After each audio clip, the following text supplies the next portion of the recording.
I used to believe every room had its own climate, a temperature set not by air conditioning but by money and power. Midtown Manhattan ballrooms were always the coldest. They glittered like ice pretending to be light. That night felt like winter trapped inside a chandelier. The charity auction was supposed to raise funds for research, or at least that's what the headlines would say. Beneath the chandeliers and the jazz quartet, billionaires laughed into crystal glasses. Photographers flashed their artificial lightning, and silver trays floated by like satellites carrying miniature canapes. Somewhere on the clipboard at the registration desk was my name, Lena Tran. Not as a guest, as an item. Special lot up next, the MC announced, voice smooth as silk and twice as fake. A full weekend date package, with a 1-month companionship contract. The winning bidder decides the terms. The crowd chuckled. Someone actually clapped. I stood under the spotlight in a borrowed cream dress. It seems biting into my ribs. I thought about the hospital hallway, the flicker of old fluorescent bulbs, and my little brother Michael, his pale fist raised in mock victory after another round of chemo. The transplant deposit was due Monday morning. If I failed, his surgery would vanish like a deleted email. 5,000, a man called lazily. 10. 20. The numbers echoed up to the glass ceiling. Each bid stripped another layer of dignity off my skin. Then a voice cut through the noise, low, controlled, final. 100,000. The entire ballroom inhaled. Heads turned. Cameras swiveled like a pack of sharks scenting blood. He sat alone near the back, tailored black suit, steel gray eyes that didn't blink. Elon Vale. The name that made markets rise or crash on a whim. The man whose tweets could move trillions. If indifference had a face, it was his calm, sculpted, unreadable. The MC hesitated only long enough to savor the tension. Any advance? Going once, twice sold. The gavel cracked. Applause exploded. I stood frozen under the light, my stomach hollow. That sound wasn't applause. It was a sentence being pronounced by a judge in a tuxedo. Elon lifted his gaze to meet mine. No desire, no pity, only calculation and something colder. Awareness. Like a lighthouse sweeping over wreckage. He hadn't bought a prize to flaunt. He'd bought time, my time, to keep a stranger alive. When they led me off stage, my knees gave a silent protest. I signed the paperwork because I already had it 3 a.m. in my head. The pen scratched. The lawyer nodded. The world stayed the same temperature, freezing. Outside, New York shimmered in midnight glass. I wanted to scream, but the city stole the sound, folded it, and returned only silence, the taste of survival. The backstage room smelled like hairspray, paper, and secrets. A single fluorescent light hummed overhead, pale and merciless. On the table lay a stack of legal documents, printed on thick paper that looked far too clean for what it meant to do. The attorney spoke with the efficiency of a man billing by the minute. Companionship for 1 month, he said. No physical contact without her explicit consent. His schedule dictates all locations.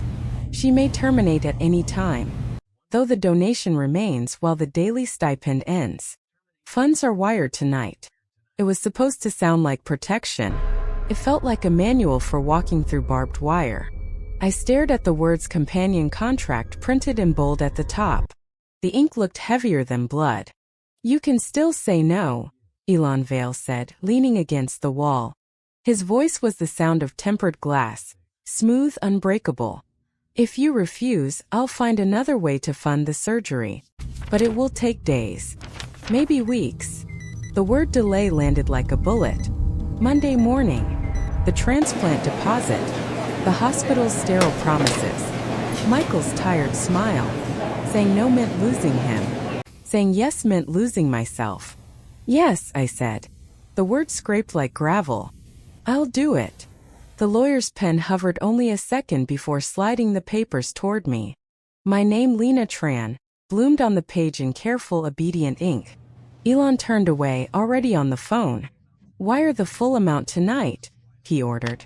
Confirm receipt quietly. No press. No leaks. Then he looked at me, calm, almost distant. Go home. Rest. The car will pick you up at 8. Wear something comfortable. For what? I asked. Your first task, he said, pocketing his phone. Tell me no whenever you want. I need to know if you still remember how to protect yourself. I blinked. That's my job. For now. The words didn't make sense, not yet. But his tone, cold, deliberate, carried the weight of something real. Like he wasn't testing me. He was testing himself. When I left the building, the night pressed close and the city roared like a living thing. I held the signed contract in my bag, my brother's life in my hands, and my freedom hanging by a thread that glittered like money. The SUV moved like silence itself, smooth, dark, expensive. I sat facing Elon Vale, who read from a manila folder as if the papers were alive and required obedience. He didn't look up. Not once. He didn't ask if I slept, if I'd eaten, or if I regretted signing. Maybe he already knew the answers. Where are we going? I asked, breaking the glass thin quiet. Hospital. The word hit me like a dropped stone. Michael. Final tests, he said evenly.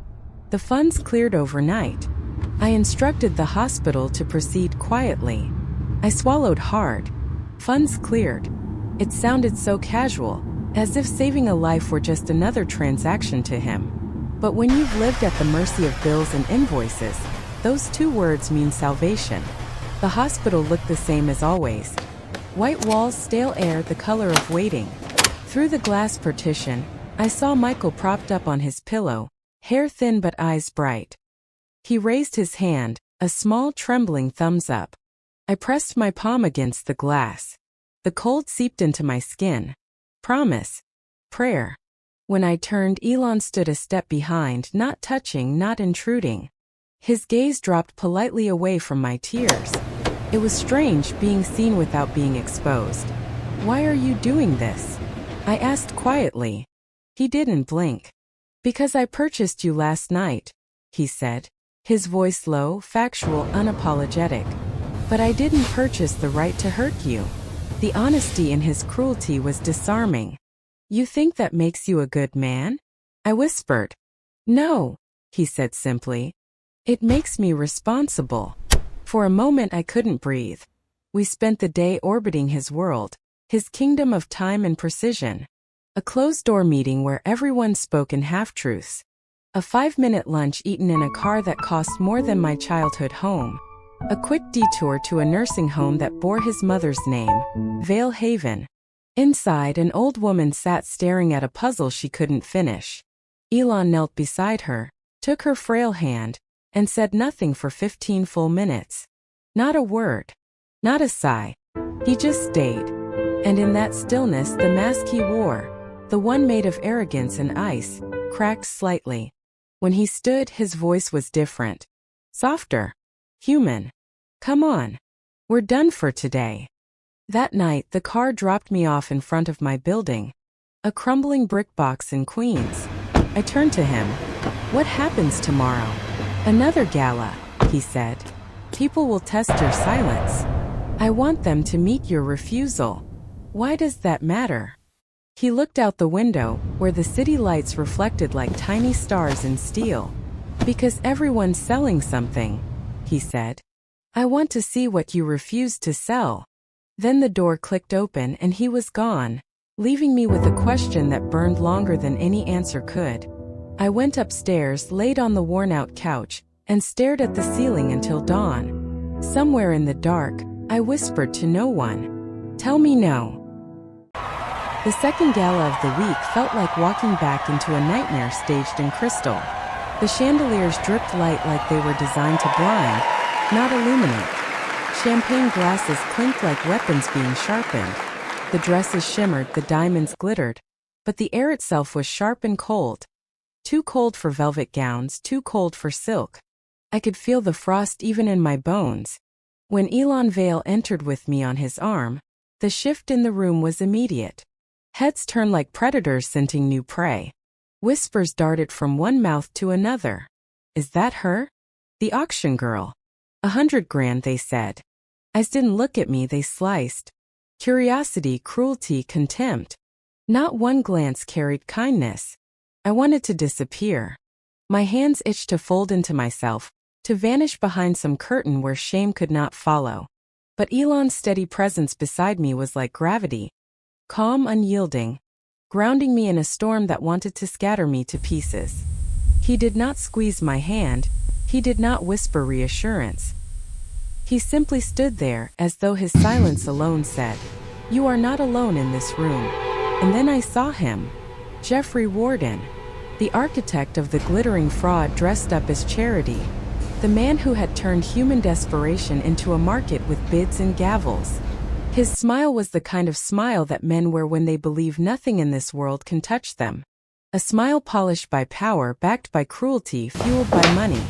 "Elon," he greeted, clapping a hand on Vale's shoulder with all the arrogance of a man who thinks proximity is ownership. "You really stole the spotlight last week. Half the tabloids still think you're dating your new purchase." That word hit me like ice water. Purchase. And then his eyes landed on me, narrowing into a smirk that cut deeper than any blade. "Lena, you were spectacular. You didn't forget my cut, did you?" I blinked. My cut?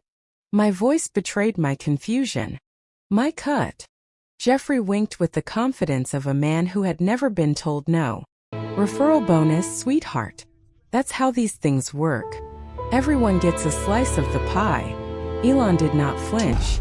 His expression shifted into something I had never seen before. Not anger, not rage, but precision. He looked at Jeffrey like a surgeon studies a tumor before removal. Cold. Exact. Deadly in its patience. "You just admitted to profiting from auctioning people," Elon said softly, almost clinically. "Interesting business model, Jeffrey." Jeffrey laughed. Not out of shame, but because men like him are drunk on their own immunity. "Oh please. We all do charity in our own way. Don't act like you're pure. You just play a different kind of market." But Elon's gaze turned to me then, and his voice, sharp moments ago, dropped to something low, almost gentle.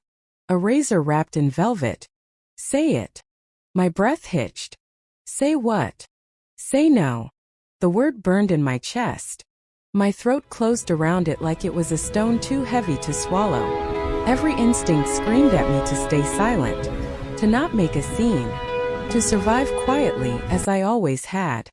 But then, like a flash of lightning, I remembered my brother's face, pale behind hospital glass.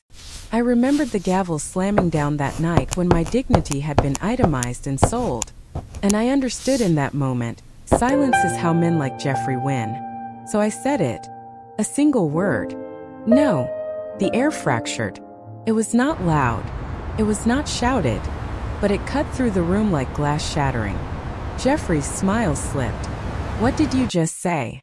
"I said no," I repeated, stronger this time. My voice steady, my chest rising like the tide. "I don't owe you anything. You owe every woman you've turned into inventory." And just like that, the music faltered. The string quartet still played, but the notes sounded hollow, like ghosts pretending to be alive. Faces turned toward us. Cameras hovered. People held their breath because they knew a boundary had just been broken, one rarely crossed in these rooms of velvet knives. Jeffrey leaned closer, voice dropping to a growl only we could hear. "You think you're special? Without me, you'd still be begging on the floor." And I breathed in. The taste of champagne, perfume, and fear mixed into something sharper, something like freedom. I looked him in the eyes and said, quietly, almost tenderly, "Then thank you for reminding me what I'll never be again." It was not defiance that shook the room. It was truth. A truth so simple, so undeniable, that no amount of diamonds could smother it. By the time the night ended, the headlines did not write about gowns or donors or the ballet performance staged between courses. They wrote about one thing. The girl from the auction said no. And that whisper became a fracture. Small at first, but fractures spread. Behind the polished glass walls of Manhattan's elite, cracks had begun to spider through Jeffrey Warden's empire. And I, once invisible, once disposable, had become the proof that even in the rooms where power believes itself untouchable, one word could still set fire to the floor beneath their feet. 2 days went by and then the first message arrived. Any illusion I had that staying quiet would keep me safe shattered into a million little pieces. The number was blocked, but the photograph? It was unforgettable. It was me backstage at the auction. The camera had zoomed in way too close on my shaky hand as I signed the contract that felt less like signing my name and more like signing my life away. The next photo was of the contract itself, my name clearly visible, written out in what felt like the cruel language of ownership. Underneath it there was a single chilling line. Meet me if you want this to disappear. Otherwise you'll be famous by tomorrow. It was signed with the name that made my blood run cold. Jeffrey. For a split second I forgot how to breathe. My phone slipped out of my fingers and hit the floor, cracking the screen, but all I could hear was the pounding of my own heart. Fragile. Loud. Terrified. It was like the whole city had gone quiet just so my fear could have the spotlight. I carried the phone to Elon Vale like it was a piece of incriminating evidence, not just a useless piece of plastic and glass. He stared at the screen, his expression as unreadable as ever. No flinch. No curse word. His pulse didn't even quicken. He just looked at me with the calm you'd expect from a man who'd already weathered much worse storms. "We'll meet him," he said, his voice steady. Then he reached inside his jacket and pulled out something sleek and black. A pen. It had a surprising weight to it, like a weapon disguised as something harmless. "Press once to record," he explained. "Press twice to send a copy to a secure server." I blinked confused. "You've done this before?" He looked away, his reflection broken in the glass window like a portrait of a man torn apart by painful memories. His voice dropped, almost like he didn't want to talk about it. "I trusted someone once. They sold that trust for headlines. Never again." That was the thing about Elon. Every word hinted at scars you couldn't see. Every precaution was built from a betrayal that had clearly left its mark. We met Jeffrey Warden on the 12th floor of a building that reeked of dust and cheap carpet cleaner. A rented conference room with plastic chairs and flickering fluorescent lights.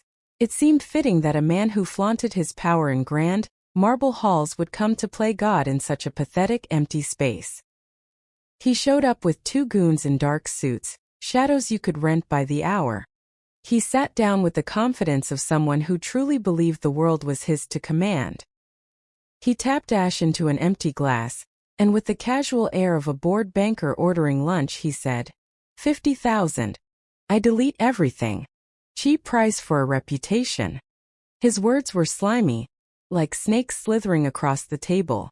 I stared at him, and before fear could completely paralyze me I asked, "How many other women have you done this to?" He laughed. A harsh, ugly laugh that echoed off the sterile walls. "You think you're special?" I turned desperation into profit. And there's always someone willing to pay. That was his truth. Pure cruelty disguised as business. Elon didn't even twitch. He simply placed his phone flat on the table, the screen black as night.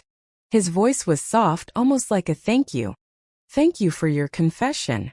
Jeffrey frowned, the first crack in his carefully constructed arrogance. "What are you talking about?" Then Elon nodded toward the door. It swung open. 2 plainclothes officers walked in, their badges catching the sickly light. Behind them, a silver-haired attorney carried a briefcase that felt heavy with a guilty verdict. The air in the room completely changed. Jeffrey's smirk started to fade. "Jeffrey Warden," the lead investigator said, his voice sharp as a knife, "you are under investigation for human trafficking, extortion, and laundering charity funds through false auctions." At that exact moment, the pen in my pocket buzzed once, then twice, the recording already sent to a server far beyond Jeffrey's reach. His empire had just been brought down by his own arrogance. For the first time I saw Jeffrey Warden's face crumble. From smugness to disbelief and then finally to fear. A man who had spent his entire life buying silence was now listening to the deafening sound of his own downfall. The officers cuffed him without a second thought. His bodyguards, who had been standing like statues, hesitated, then stepped aside. They weren't loyal to him. They were loyal to his money. And his money at that moment was being stuffed into evidence bags. As they led him away, Jeffrey turned his head, his eyes desperate, his voice shaking with a rage that had finally lost its audience. "You think you've won, Lena? You think anyone cares about girls like you?" And I met his gaze with a strength I didn't even know I possessed. My voice didn't waver. "They will now." That night, I sat on my windowsill in my cramped apartment, the city lights below flickering like a dying star. I thought about Michael in his hospital bed. I thought about every woman whose fear had been traded like stocks, every girl who had been reduced to a receipt in Jeffrey's cruel empire. And for the first time, I felt something in my chest that wasn't terror. It wasn't fear. It wasn't shame. It was fierce. It was alive. It was freedom. And freedom, once you get a taste of it, is a hunger that never goes away. I realized then that this wasn't just about paying for my brother's surgery. This was about every woman who would never again stand on a stage under lights that pretended to be a salvation but were actually shackles. This was about tearing up those receipts and showing the world that we were never just inventory, we were proof of life. About a month after Jeffrey Warden's whole operation fell apart, Elon Vale asked me to meet him in a quiet conference room way up high in a building overlooking the city. It wasn't the usual display of power. No glass walls. No chrome. No cold marble designed to make you feel small. Just a wooden table, soft lighting, and a quietness that felt like you could finally take a breath. He put a wallet on the table between us. It was old leather, and the edges were soft from being used for years. His initials were stamped really faintly in the corner, almost rubbed away over time. I knew it before I even picked it up. "This is the same wallet," I whispered. "The one I found in the rain. The one that had changed everything." "Yes," he said. His voice was calm, almost gentle. "But it carries something new now." He slid it toward me. I hesitated for a second, like the leather itself might suddenly come to life. I opened it carefully. Behind the credit cards, tucked into a narrow pocket, was a single piece of cream-colored paper with raised lettering. The Harper Open Care Foundation, healthcare without walls. My breath caught in my throat. "You built this." He looked me right in the eyes, his gaze as steady as could be. "We built this," he said. "You gave me the blueprint." Then he went on to explain what those words really meant. Not just something to make him look good. Not just a publicity stunt. Something real, something alive. Clinics with soft lighting and comfy chairs that didn't feel cold and sterile. Paperwork written in plain language instead of being full of legal traps. Mobile vans painted in bright, happy colors, bringing antibiotics and a caring attitude right to people's doorsteps. People who were too proud or didn't have enough money to ask for help themselves. Doctors who volunteered not just to look good on paper, but because showing compassion was now part of their education. He talked about a fund specifically for the little things that can make a huge difference. Blood pressure cuffs that could give someone 5 more years of life. Nebulizers that could save a kid's life in the middle of the night. Translation services that could turn fear into something understandable. The unexpected costs that never get mentioned in the news, but can still destroy families. I just lost it. I let my emotions take over. Tears started running down my face, and I didn't even try to hold them back. He slid another page across the table. No fancy seal. No glossy presentation. Just a straightforward offer. Director of Operations. A salary that felt like finally having a room with a window and a door that actually locked. Benefits that said, "You matter." "I don't know enough," I said, my voice shaking a little. Fear loves to pretend to be humility. He shook his head. "You know where the problems are. You know how to listen to the people who are falling through the cracks. That's more than enough. We'll hire people to handle the rest." I suddenly understood something I had never been able to say out loud. Justice isn't a flood that washes a city clean overnight. Justice is like plumbing. You figure out where the water should go. You find the leaks. You fix the pipes so people don't drown in silence. I said yes. Not because I felt totally ready, but because saying no would have been fear dressed up as modesty. By winter, we had 3 clinics up and running. One was in a church basement that always smelled a little bit like bread and forgiveness. People left their prayers upstairs and their paperwork downstairs, and both were answered in their own ways. One was in an old tire shop that still remembered the sound of wrenches. The grease stains had become charts and kids' drawings taped to the filing cabinets. The new music was the quiet squeeze and release of blood pressure cuffs. The third was inside a library. In one room, kids traced the alphabet with crayon-covered fingers.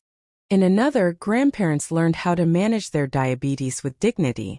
Knowledge and healing right next to each other, exactly where they belonged. We hired a nurse who could speak 5 languages with her eyes. A clerk who could turn a face full of exhaustion into a smile. A doctor who said he was tired of just practicing medicine and finally wanted to do it for real. People started showing up. They brought wrinkled papers, heavy accents, and quiet hesitations. Some had bruises from systems that had treated them like numbers. They came and then they told others. Hope spreads faster than any marketing campaign ever could, because hope likes whispers better than headlines. On the clinic walls we put up a sign that said, "No one owes for mercy received." And we meant it. Not everyone got it. Richard Valen, the CFO at Northbridge Technologies, sent me a one-line email. "Charity is not strategy." I replied by sending him a calendar invite. He came. He lasted 6 minutes. A nurse handed him a cup of tea. A woman handed him the chart of a patient who would have died if we hadn't been able to buy the antibiotics right away, without having to wait for approval. He didn't drink the tea. He didn't read the chart. He left. Some people measure time in billable hours. Others measure it in breaths. I kept building. He kept counting. One Tuesday afternoon, I walked through the church clinic and saw a little boy coloring in the waiting room while his mother filled out a form without looking scared. He had drawn a crooked house with a bright, welcoming door. Above it, he had written in shaky letters, "We live here now." He wasn't just talking about the church. He was talking about the feeling. Safety. Warmth. Belonging. On Thursdays, our mobile van parked on a quiet side street that used to ignore its own neighbors. We set up a table outside with forms in 3 languages, plus a 4th that we were still trying to learn plain English. A woman came up to us, holding a child bundled up way too tightly for how warm it was. The child was wheezing a small but urgent sound. We gave them a nebulizer and showed her how to listen for the sound of healthy breathing. She cried when her child could finally breathe more easily. Not because she was sad, because she was so relieved. In the library clinic, we hung up a corkboard with a sign that said "Ask without shame." People pinned up questions that others were too afraid to ask out loud. Can I take this medicine if I'm pregnant? What if I can't afford the second dose? What does monitor mean and how do I do it? We answered each one in writing, in person, and with kindness. And the board filled up with answers like lanterns lighting up the dark. We tracked the boring numbers too because boring can save lives. Missed appointment rates went down. Blood pressure scores improved. Emergency room visits decreased in the zip codes we served. Boring became beautiful. We taped the charts to the wall next to the kids' drawings. Medicine and crayons. Data and dignity. A retired accountant started volunteering on Saturdays.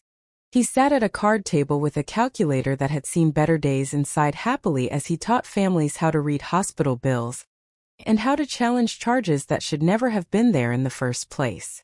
He called it quiet audits. We called it legal oxygen.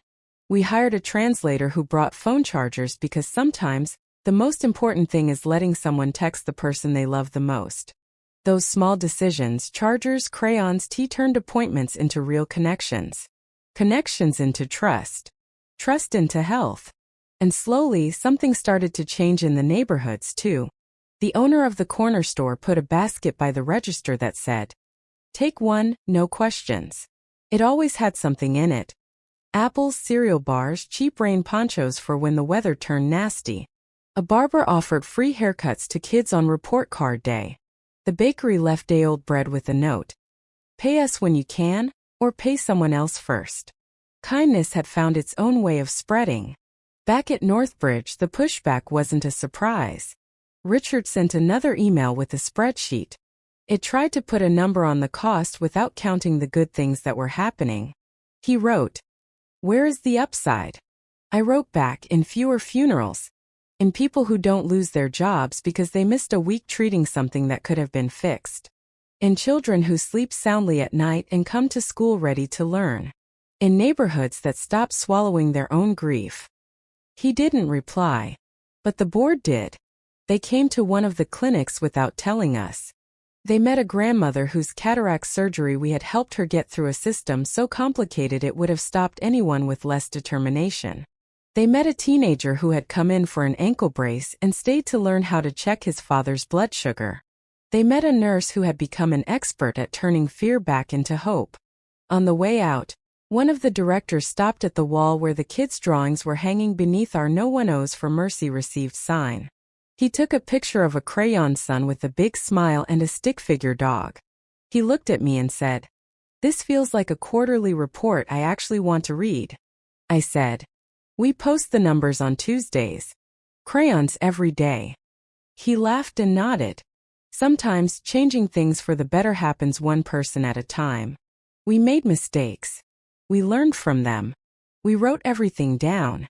We shared our templates, forms, MOUs, vendor lists, like generosity itself was our business model. Other communities started doing the same thing. I carried the memory of that first wallet with me everywhere. It had once been a reminder of a rainy night, a chance encounter between two strangers caught in a storm.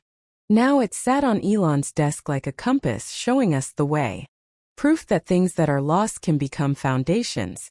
Proof that compassion, when multiplied, can become something huge. Proof that one door opening can lead to a whole hallway of possibilities.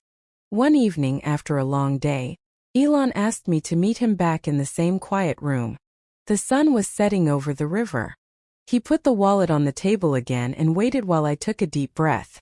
"Do you know what the real secret in this wallet is?" he asked. I thought about the receipt. The lost and found note. The way time and the weather had changed it. I shook my head. He smiled. "It's not the leather. It's not the receipt." He paused. Then he said, "It's the question it asks every time we touch it. What will you build with what you've been given?" I looked at him, at the worn edges of the wallet, at the city lights blurring behind the glass. And for the first time my answer wasn't silence. My answer wasn't fear. My answer was yes. Yes, to clinics that glow softly at night like lighthouses you can actually walk into.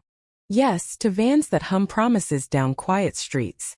Yes, to paperwork that fits into people's lives instead of forcing them to fit into the paperwork.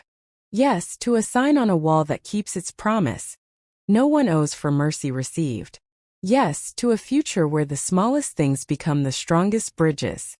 Justice is plumbing. Hope is a strategy. Mercy is a ledger that never asks to be balanced. And the wallet, once lost in the rain, had become what it was always meant to be, a door. The thing about doing what's right is that it doesn't always make you feel safe. Sometimes it makes you a target for the people who benefit from keeping things the way they are. About a month after the Harper Open Care Foundation's clinics started bringing life back into forgotten parts of the city, our competitors started to fight back. One company held a big press conference, all smiles in their fancy suits, and announced a new partnership with the supplier. Their clinics looked modern and sleek in the photos, but the truth was a lot uglier. They weren't clinics at all. They were just dormitories pretending to be training centers, where workers got fined for smiling at the wrong time, and overtime was stolen from them without pay. Investors cheered their efficiency. The news praised their innovative model.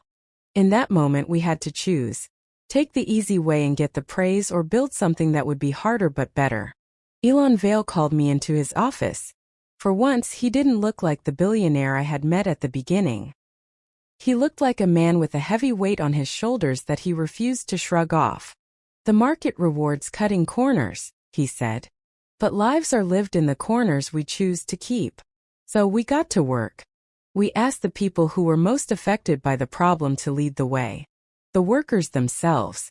We hired translators that the workers themselves had recommended, not just some agency, Luz from Puebla, who could switch between different dialects without losing her warmth. Dao from District 7, who laughed like a silver bell and wrote down every detail like it was an act of love. And Armin from Dhaka, who understood the difference between someone saying yes to survive and someone saying yes to tell the truth. We paid them for their time. We let the workers choose their own leaders. We did interviews not in fancy boardrooms but in break rooms, in vans between work sites, and in kitchens that smelled like garlic and steam. Always in their language. Always promising that nothing they said would cost them their job. We didn't take away their phones, we brought chargers. We didn't reduce people to anonymous data. We asked them how they wanted their names to be remembered in the report. Our timeline ended up being a lot longer than just the quarter. This almost made the board panic, but Elon stood his ground.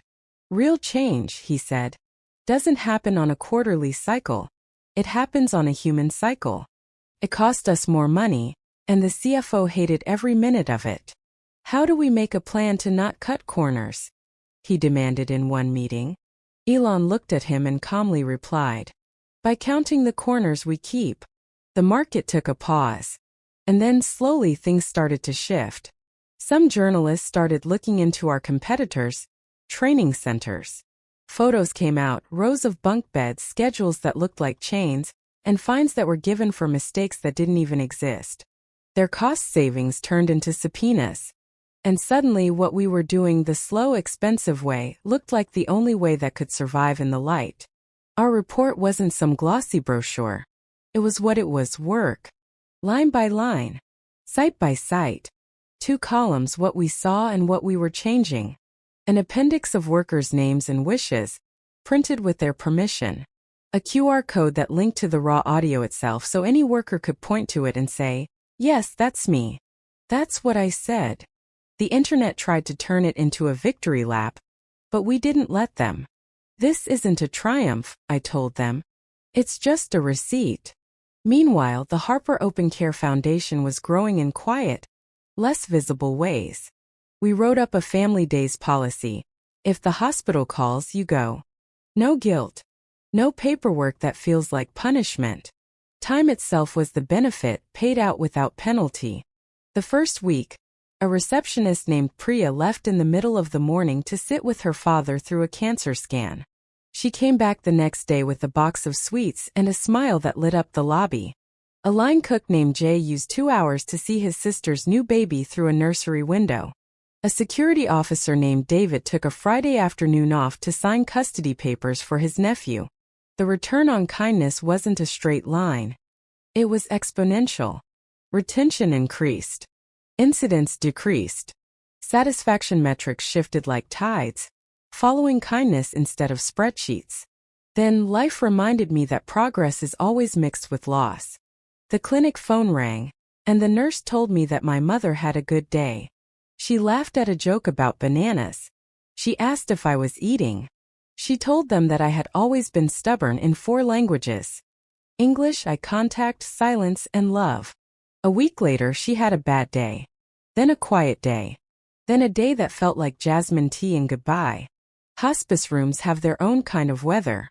Sunlight learns to land softly. Time stretches and shrinks like breathing. I sat by her bed, reading the labels on the machines until the machines became less frightening. I told her again about the wallet, how the rain had helped me find myself, and how a lost item had found me back. I told her about the clinics, how the waiting rooms smelled like crayons now instead of fear. I told her that her receipt had become a bridge, a list of small acts of kindness that had become a road. She squeezed my hand. Her voice was thin but steady. Loss is just love that needed a new verb. Then she left like the tide going out. Steady. Certain. Leaving shells that still whispered her laugh when I held them to my ear.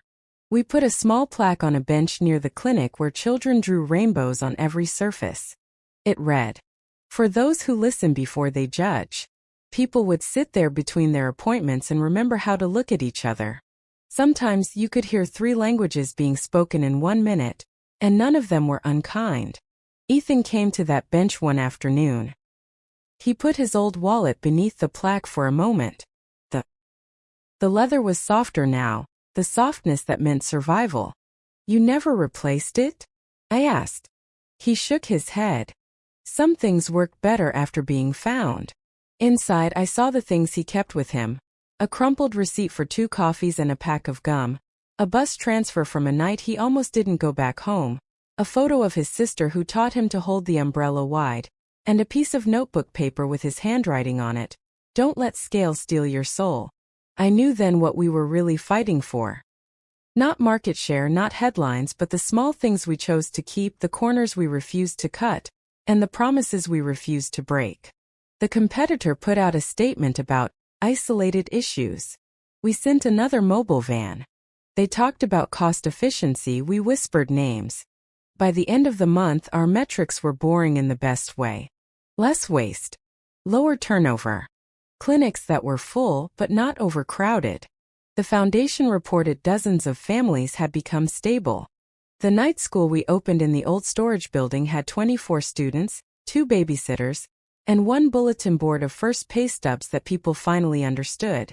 Justice isn't a gavel slamming on a table. It's a door you hold open long enough for someone to walk through without having to rush. And in those weeks, as we counted not profits but promises, I realized something simple but important. What you choose to keep defines you a lot more than what you gain. A year after the rain, I was standing on the same bridge where my story had started to change in a way I never expected. The city was all around me, the same traffic lights, but I was different. Or maybe I was finally whole.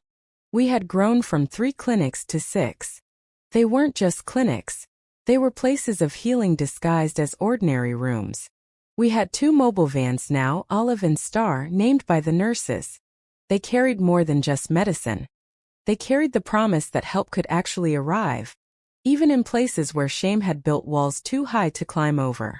On Saturdays we'd hold vaccination drives, but they felt more like neighborhood block parties. Kids left not just with bandages, but also with stickers that said, "Bravery is a muscle." Parents laughed while juggling forms and teacups. Translators hunched over clipboards with a patience that sounded like lullabies. We even created paperwork nights. Long tables where people could bring immigration forms, school registrations, eviction notices, medical letters. The tables always smelled like ink and warm bread. Because someone always brought food. We didn't just translate words. We translated fear into choices.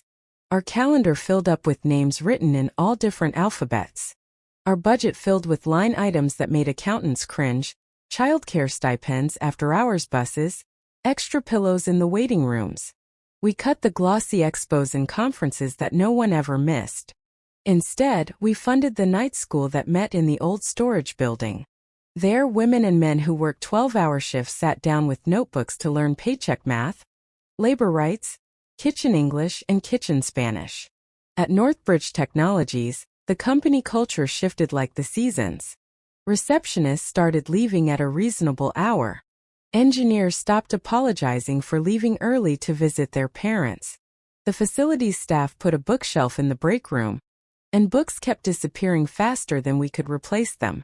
One day, a new line item appeared in the quarterly report: kept promises. At first, the analysts laughed. But the laughter died down when they realized the metric correlated with everything that truly mattered. Retention, safety, quality, and joy.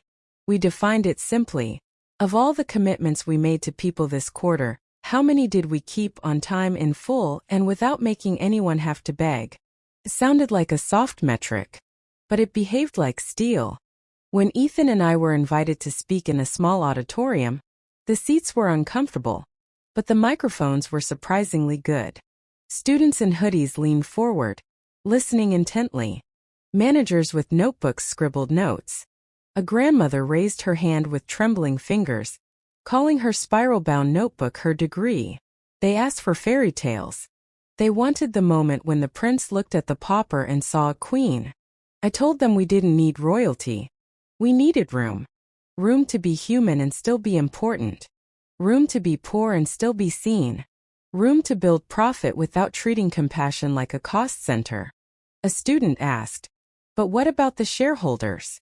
Ethan smiled softly. Shareholders are people. People care about more than just price-to-earnings ratios when they go home at night. Another asked, "But what about speed?" I said, "Speed is only useful if you're headed somewhere worth arriving." And then came the question the internet always asks. Are you two in love? The auditorium held its breath. I didn't even flinch. I am in love with the way he listens, I said. Ethan added. And I am in love with the way she tells the truth. The audience exhaled as if a window had been opened in the room.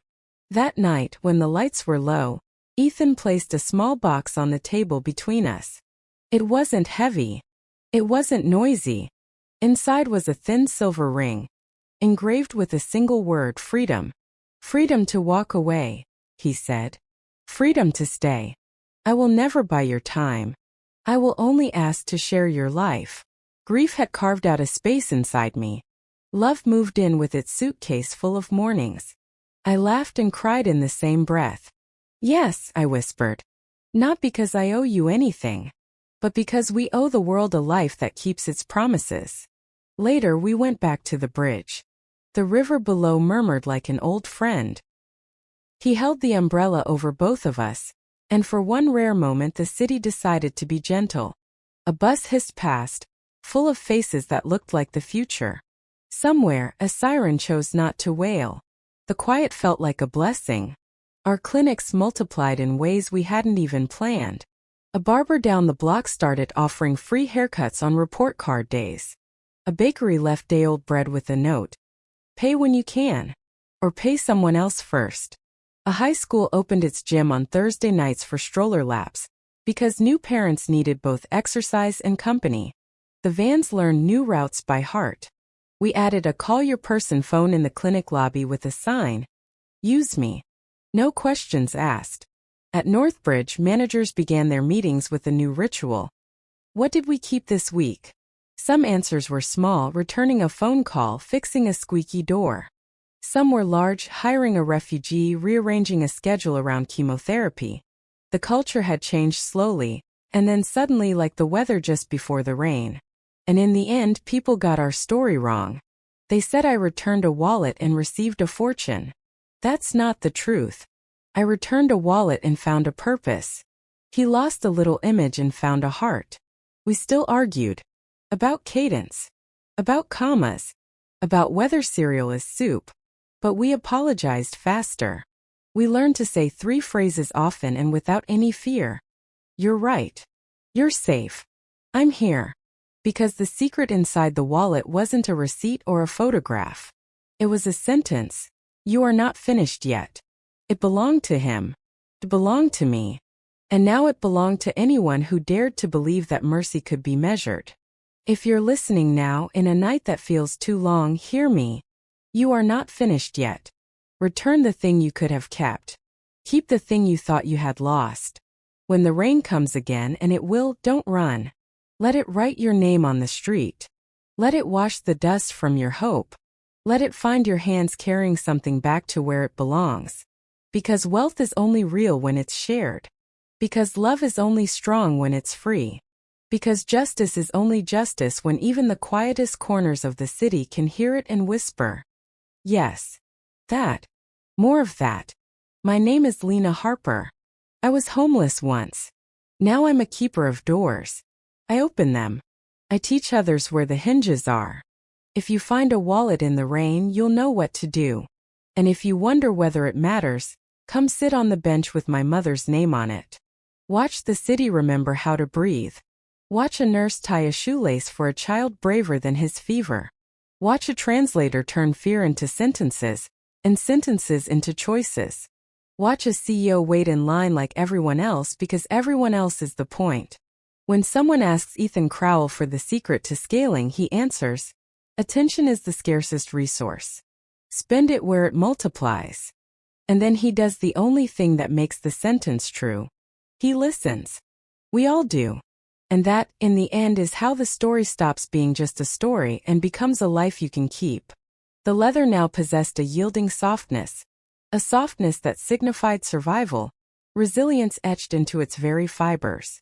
You never got a replacement? I inquired, curious about his attachment to it. He simply shook his head, a slight smile playing on his lips. Some things just seem to function better, to resonate more deeply, after they've been recovered, after they've been found again. My gaze drifted inside the wallet, where I observed the collection of items he chose to carry with him. A crumpled receipt documenting the purchase of 2 coffees and a pack of chewing gum, a worn bus transfer serving as a memento of a night he nearly decided to stay away from home, a cherished photograph of his sister, the one who had taught him the art of holding an umbrella wide enough to shelter both of them, and a small piece of notebook paper bearing his own handwritten words. Don't let scales steal your soul. It was in that moment that I gained a crystal clear understanding of the true purpose of our efforts. We weren't just vying for market dominance or chasing fleeting headlines, but rather we were defending the seemingly insignificant things we intentionally chose to hold on to, the compromises we steadfastly refused to make, and the promises we vowed never to break. In a feeble attempt to deflect blame, the competitor issued a public statement downplaying the situation as a series of isolated issues. As a countermeasure, we dispatched another mobile outreach van. They incessantly emphasized cost efficiency and bottom lines, while we, in turn, were quietly remembering the names of those affected by their decisions, grounding ourselves in the human element. By the time the month drew to a close, our key performance indicators had become almost disappointingly uneventful, but in the very best way possible. We saw a tangible reduction in waste. Employee turnover decreased substantially. The clinics were operating at full capacity, but never felt overcrowded or chaotic. The foundation proudly reported that dozens of families had achieved a state of newfound stability, a testament to our commitment. The night school, which we had diligently established within the walls of the old storage building, had quickly grown to accommodate 24 eager students, provided care for by 2 dedicated babysitters, and featured a bulletin board displaying a collection of first pay stubs, symbols of empowerment that people finally understood. True justice isn't simply a judge's gavel banging down on a table. It's the act of holding a door open wide enough, and for long enough, to allow someone the space and time to walk through without feeling rushed or pressured. And during those intense weeks, as we diligently tracked the promises we kept, rather than just chasing profits, I experienced a simple, yet profoundly important realization. The choices you make regarding what to keep, what to preserve, ultimately define you far more than any material gain you might accumulate. A year had passed since that life-altering rain, and I found myself standing once again on the very same bridge where my story had begun to undergo an unexpected transformation, one I could never have fully anticipated. The city sprawled out around me, seemingly unchanged, the relentless traffic, the dazzling lights, but I was different, irrevocably altered by the journey. Or perhaps more accurately, I had finally become whole, fully integrated. Our network had expanded from the initial 3 clinics to a total of 6. These weren't just ordinary clinics, though. They had evolved into havens of healing, cleverly disguised as unassuming rooms where people could find solace. We now operated 2 mobile outreach vans, lovingly named Olive and Star by the compassionate nurses who worked tirelessly in them. These vans carried so much more than just medical supplies. They carried the unwavering promise that help was genuinely within reach, even in the most marginalized communities, where shame had erected walls that seemed insurmountable. On Saturdays, we organized vaccination drives, but they had gradually evolved into lively neighborhood block parties, filled with laughter and camaraderie. The children left not only with bandages covering their minor scrapes, but also proudly sported stickers declaring, "Bravery is a muscle." Parents skillfully juggled stacks of forms and steaming teacups, their faces etched with a mix of relief and amusement. Patient translators hunched over clipboards, their voices possessing a soothing quality reminiscent of gentle lullabies. We had even conceived of the idea of paperwork nights, where long tables were set up for people to bring their complex immigration forms, daunting school registrations, unsettling eviction notices, and perplexing medical letters. The tables were always fragrant with the comforting aroma of ink and freshly baked bread, a contribution from someone in the community who always brought food to share. Our mission extended beyond simply translating words from one language to another. We were dedicated to translating paralyzing fear into a tangible sense of agency and choice. Our calendar overflowed with names written in a diverse array of alphabets, representing the beautiful tapestry of our community. Our budget expanded to include line items that caused accountants to wince in slight discomfort.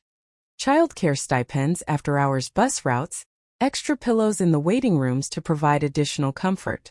We made the deliberate decision to eliminate the extravagant expos and conferences that no one ever seemed to miss, freeing up resources to focus on what truly mattered. Instead, we dedicated those funds to supporting the night school operating in the old storage building. It was there that dedicated women and men, many of whom worked grueling 12-hour shifts, gathered around notebooks to learn essential skills such as paycheck math, basic labor rights, fundamental kitchen English, and conversational kitchen Spanish. Within the walls of Northbridge Technologies, the company culture experienced a profound shift, much like the changing of the seasons. Receptionists began to depart at a more reasonable hour, no longer feeling pressured to stay late. Engineers ceased apologizing for leaving early to attend to family matters, such as visiting their parents. The facility's staff thoughtfully installed a bookshelf in the break room, and the books placed upon it vanished almost as quickly as they could be restocked, a testament to the growing thirst for knowledge within the company. Then one day a brand new line item appeared on the quarterly report, simply labeled, "Kept Promises." Initially, the analysts greeted this addition with laughter and skepticism. However, their laughter soon subsided as they began to realize that this seemingly unconventional metric had a direct correlation with everything that truly mattered to the success of the company: employee retention, workplace safety, product and service quality, and overall employee joy. We defined it with remarkable simplicity. Of all the commitments we made to people during the quarter, how many did we manage to uphold on time in full, and without requiring anyone to beg or plead for what they were owed? It sounded like a soft, somewhat intangible metric, but it ultimately behaved like tempered steel, providing a solid foundation for our success. When Ethan and I received an invitation to speak at a small auditorium, we were met with uncomfortable seating, but surprisingly high-quality microphones. Students, casually dressed in hoodies, leaned forward with unwavering attention, absorbing every word we uttered. Managers, clutching notebooks, diligently scribbled down notes, eager to capture our insights. An elderly grandmother, her hands trembling slightly, raised her hand, proudly referring to her spiral-bound notebook as her degree, a testament to her lifelong pursuit of knowledge. They expressed a desire for fairy tales, for stories of transformation and hope. They yearned to witness the moment when a prince gazed upon a pauper and saw not poverty, but the inherent potential of a queen. I responded by telling them that we didn't need royalty or fantastical beings. What we truly needed was room. Room to embrace our shared humanity and still be valued, still be seen as important. Room to be poor and still be seen, to build a profitable business without sacrificing compassion and treating it as a mere cost center. A student bravely asked, "But what about the shareholders? What about their profits?" Ethan responded with a gentle smile. "Shareholders are people too. People care about so much more than just price-to-earnings ratios when they go home at night. They care about their families, their communities, and the world around them." Another voice inquired, "But what about speed? Isn't it all about being the fastest?" I countered by saying, "Speed is only truly valuable if you're actually headed somewhere worthwhile, somewhere that justifies the haste." And then came the inevitable question, the one that the internet always seems to ask: "Are you two in love?" The entire auditorium seemed to hold its breath, anticipating our response. I didn't even hesitate. "I am deeply in love with the way he listens," I declared, my voice filled with sincerity. Ethan added without missing a beat, "And I am profoundly in love with the way she fearlessly tells the truth." The audience collectively exhaled, as if a window had been thrown open, allowing fresh air to circulate throughout the room. Later that night, as the lights were dimmed, Ethan gently placed a small, unassuming box on the table between us. It wasn't heavy, nor did it make any noise. Inside, nestled carefully, was a delicate silver ring, engraved with a single powerful word: freedom. Freedom to walk away, he clarified, his eyes filled with sincerity. Freedom to stay, to choose to be here. I will never attempt to buy your time or restrict your choices. I will only ever ask to share your life, to walk alongside you. Grief, like a skilled sculptor, had carved out a space within my heart, leaving a void that ached to be filled. And then love arrived, carrying its suitcase overflowing with the promise of countless mornings filled with joy and connection. I simultaneously laughed and cried, overcome by the intensity of the moment. Yes, I whispered, my voice trembling with emotion. Not because I feel I owe you anything, or because I feel obligated in any way, but because we owe the world a life that truly keeps its promises, a life dedicated to making a positive impact. Afterward, we made our way back to the familiar bridge. The river flowed below, its gentle murmur reminding me of a comforting old friend. He held the umbrella protectively over both of us, shielding us from the elements, and for one rare, fleeting moment, the city seemed to soften, to reveal its gentler side. A bus filled with the faces of those who represented the future hissed past.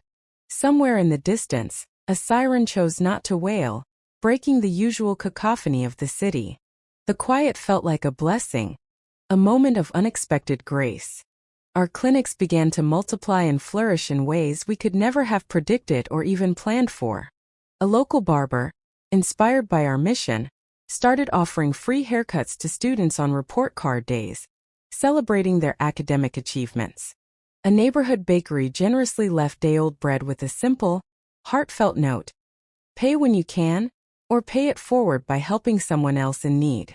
A high school opened its gymnasium on Thursday nights, providing a safe and welcoming space for new parents to take stroller laps, recognizing their need for both exercise and much-needed company. The mobile van seemed to develop a sense of direction, instinctively learning new routes to reach those who needed us most. We even installed a call your person phone in the clinic lobby, accompanied by a simple sign: use me, no questions asked. At Northbridge, managers initiated a new ritual at the beginning of each meeting. What promises did we keep this week? Some of the answers were small and seemingly insignificant. Returning a missed phone call promptly, fixing a squeaky door to improve the work environment. Others were more profound and impactful. Hiring a refugee seeking a new life, rearranging a work schedule to accommodate a colleague undergoing chemotherapy. The culture within the company had undergone a gradual transformation, unfolding slowly at first, and then suddenly, like the dramatic shift in the weather just before a refreshing rain. And in the end, the people got our story wrong, misinterpreting the events that had shaped our journey. They said that I returned a wallet and was subsequently rewarded with a fortune, implying that our success was based on mere luck or a simple act of charity. But that's not the full truth. I returned a wallet, yes, but in doing so I discovered my purpose, my true calling in life. He lost a small, somewhat superficial image of himself, but in its place he found his heart, his capacity for empathy and compassion. We still found ourselves in disagreements, still arguing about the minutiae of language, the proper use of commas, even the light-hearted debate about whether cereal constitutes soup. However, we learned to apologize more quickly, to mend fences and restore harmony. We learned to say 3 simple phrases often, and without any hesitation or fear. You're right. You're safe. I'm here for you. Because the true secret hidden inside that wallet wasn't a faded receipt or a forgotten photograph. It was a single powerful sentence. You are not finished yet. This sentence belonged to him, a reminder of his own potential. It belonged to me, a source of constant motivation. And now it belonged to anyone who dared to believe in the transformative power of mercy and kindness, anyone who dared to believe that compassion could be measured and used as a force for good. So if you're listening now, in a night that feels unbearably long and dark, please hear me. You are not finished yet. Return the thing you could have easily kept for yourself, the thing that tempts you to act selfishly. Keep the thing you thought you had lost forever, the thing that seems beyond your reach. When the rain inevitably comes again, and it will without a doubt, Don't run for cover, don't hide away in fear. Instead, embrace the storm. Let it write your name boldly on the street, a symbol of your resilience. Let it wash away the dust of disappointment and cynicism that has clouded your hope. Let it guide your hands as you carry something back to where it truly belongs, back to its rightful owner. Because wealth is only truly meaningful when it's shared with others, when it's used to uplift and empower those in need. Because love is only truly strong and resilient when it's freely given, without any expectation of reward or return. Because justice is only truly justice when even the quietest, most forgotten corners of the city can hear its echoes and whisper in agreement. Yes, that's what we need. More of that, please. My name is Lena Harper. I was once homeless, struggling to survive on the streets. Now I am a keeper of doors, a facilitator of opportunities. I open those doors for others, providing them with access to resources and support. I teach others where the hinges are, empowering them to open doors for themselves and for those around them. If you happen to find a wallet in the rain, you'll instinctively know what to do, guided by your own moral compass. And if you ever find yourself wondering whether it truly matters, whether your actions make a difference, come and sit on the bench with my mother's name etched upon it. Watch the city slowly remember how to breathe again, how to heal and thrive. Watch a nurse kneel down to tie a shoelace for a child who is braver than his fever. A small act of kindness that speaks volumes. Watch a translator transform fear into articulate sentences, and then transform those sentences into meaningful choices, empowering individuals to take control of their lives. Watch a CEO patiently wait in line like everyone else because everyone else is the point, because true leadership is about serving others. When someone asks Ethan Crowell for the secret to scaling a business, he responds with unwavering conviction. Attention is the scarcest resource we possess. Spend it wisely, invest it where it has the potential to multiply, to create positive change. And then, he consistently does the only thing that can make that sentence a reality. He listens, truly listens, to the voices of those around him. We all do. And that, in the end, is how the story transcends being just a story, and transforms into a life you can truly keep, a life filled with purpose, meaning, and lasting impact.